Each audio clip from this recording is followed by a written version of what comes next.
League stage खत्म हो चुकी है, काफी टीमों का सफर खत्म हो चुका है और उसके साथ साथ आप देखते हैं कि भाई कि अब फ्यूचर कोर्स ऑफ एक्शन क्या है। काफी जगह पर साइकिल कंप्लीट होते हैं, काफी जगह पर आप आगे बढ़ते हो खिलाड़ियों से, कप्तानों से। तो इस वक्त बात करेंगे पाकिस्तान टीम की। एक तो उनकी परफॉर्मेंस आई थिंक मतलब जो शायद पाकिस्तान एक्सपेक्ट कर रहा होगा, पाकिस्तान क्रिकेट फैंस एक्सपेक्ट कर रहे होंगे, वो डिसअपॉइंट होंगे। बट जो क्रिकेट को देखते समझते हैं उन्हें पता था कि पाकिस्तान ने कहीं यहीं फिनिश करना है, बल्कि वो ये भी सोच सकते हैं कि पाकिस्तान शायद एक पॉइंट और ऊपर फिनिश कर दे। अगर आप पॉइंट्स टेबल को देखें तो वहां पर अगर आप सिर्फ क्वालिटी ऑफ क्रिकेट अगर देखना चाहते हैं तो अफगानिस्तान बेटर आप रेट करोगे एज कंपेयर टू पाकिस्तान। अब बात आती है कि भाई बाबर आजम के फ्यूचर का क्या है, बाबर आजम का फ्यूचर क्या है एज कैप्टन, क्या वो कंटिन्यू करेंगे नहीं करेंगे। तो आने वाले 2 हफ्तों में जब ये टीम चुनेंगे ऑस्ट्रेलिया के लिए, ऑस्ट्रेलिया एक बड़ा असाइनमेंट है उनके लिए, वहां पर फैसला लिया जाएगा। और वो क्योंकि टेस्ट फॉर्मेट है तो देखना पड़ेगा क्या कि जो ओडीआई के उनके फेलियर्स रहे हैं। हालांकि ऐसा भी नहीं है कि बाबर आजम ने टेस्ट में बहुत अच्छी कप्तानी करी है, बहुत अच्छा रिकॉर्ड रहा है। जरूर कुछ लोग इसमें कहेंगे कि भाई अभी अभी देखिए श्रीलंका में जाकर उन्होंने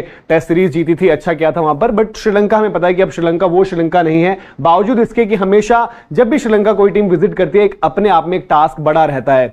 घर पर जिस तरीके से सीरीज हारे थे, चाहे वो ऑस्ट्रेलिया से रही हो, चाहे वो इंग्लैंड से रही हो, आई थिंक न्यूजीलैंड से ड्रॉ हुई थी, न्यूजीलैंड को एक टेस्ट मैच जीता था, वो मुझे याद नहीं आ रहा। तो अगर बात करें तो बाबर आजम और पीसीबी इनको ये फैसला लेना है। ज़का अशरफ से शायद इनकी कुछ मुलाकात होने वाली है और कंपटीशन ऐसा है अगर आप देखेंगे बाबर आजम और पीसीबी में कि भाई फेस ऑफ नो अकाउंटेबिलिटी, इन दोनों में से कौन बनना चाहता है। यह है फेस ऑफ नो अकाउंटेबिलिटी का कंपटीशन। एक तरफ ज़का अशरफ और पीसीबी हैं जहां पर वो कोई अकाउंटेबिलिटी लेने को तैयार नहीं है, एक तरफ बाबर आजम है जो एक एक करके, जो 15 इनके पास थे सपोर्ट स्टाफ थे, एक एक करके वो फेंकते रहे, आगे फेंकते रहे कि भाई इसकी जिम्मेदारी, उसकी जिम्मेदारी, बॉलिंग नहीं चली, ये नहीं चला, वो नहीं चला। बट खुद की बैटिंग परफॉर्मेंस पर वर्ल्ड कप आने से पहले इन्होंने बड़ी बड़ी बातें करी थी कि मैंने अपने मन में जो है एक आइडिया लगा रखा है कि मेरा फर्स्ट टारगेट रहेगा इतने रन्स, उसके बाद इतने रन्स, उसके बाद इतने रन्स। तो बैटिंग वाइज भी कहीं पर स्टैंड नहीं कर पाए बाबर आजम, जो उनसे शायद उनकी टीम और उनके जो है फैंस की एक्सपेक्टेशन थी। और कैप्टेंसी वाइज भी उनका हाल कुछ उसी तरीके से रहा था। तो अब देखना ही होगा क्योंकि वनडे क्रिकेट बड़े लंबे टाइम तक अभी पाकिस्तान नहीं खेलता है और जो बड़ा असाइनमेंट है अगला वनडे का, वो champions trophy as of now host वहां पर पाकिस्तान ही है।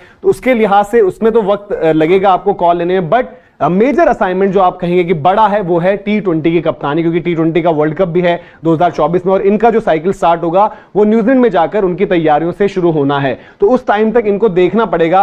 हालांकि ये भी चीज है कि आप अगर कैंडिडेट्स देखोगे तो उस तरीके से नजर नहीं आते हैं, बट देन पाकिस्तान में अलग अलग जो फॉर्मर क्रिकेटर्स हैं उनकी ओपिनियंस डिवाइडेड है। काफी लोग इनको डिफेंड कर रहे हैं, सिस्टम पर डाल दे रहे हैं। वो उसमें भी ये है कि भाई कि कहां से किसकी पर्ची चल रही है, तो उस हिसाब से जिनको कोई और कप्तान बनाना है उनकी पर्चियां अलग तरीके से चल रही हैं, वो अलग तरीके से प्लेयर्स का नाम दे रहे हैं। और जिनको शायद सिस्टम पर डाल देना है, जैसे कि रमीज राजा बिल्कुल पूरी तरीके से मानते हैं कि बाबर आजम की तो कोई गलती ही नहीं है, सब कुछ जो है सिस्टम का कसूर है। बाबर आजम या पाकिस्तान की टीम ने बहुत अच्छा परफॉर्म किया है और सिस्टम की वजह से वो उस तरीके की परफॉर्मेंस नहीं दे पाए जो शायद उनको चाहिए होगी। तो ये अलग अलग ओपिनियंस भी डिवाइडेड हैं। बाकी कैप्टेंसी कैंडिडेट की अगर बात करें तो नाम शायद जो एक ही चल रहा है वो है शाहीन का। शाहीन के नाम को लेकर बड़ी डिस्कशन है, बट देन पॉइंट ये आ जाता है कि भाई अगर आपको सारे फॉर्मेट्स देखने तो वहां पर किस तरीके से वर्कलोड मैनेजमेंट और किस तरीके से चीजें देखी जाएंगी। क्योंकि शाहीन, हम ऑलरेडी एक बात पास में भी देख चुके हैं कि भाई पाकिस्तान ने फास्ट बॉलर्स को जिस तरीके से ओवर यूज किया एट टाइम्स, वो उनको कॉस्ट भी करा है। तो ऐसे में क्या कुछ रहेगा, एक सेफ बेट हो सकती है कि भाई अगर आप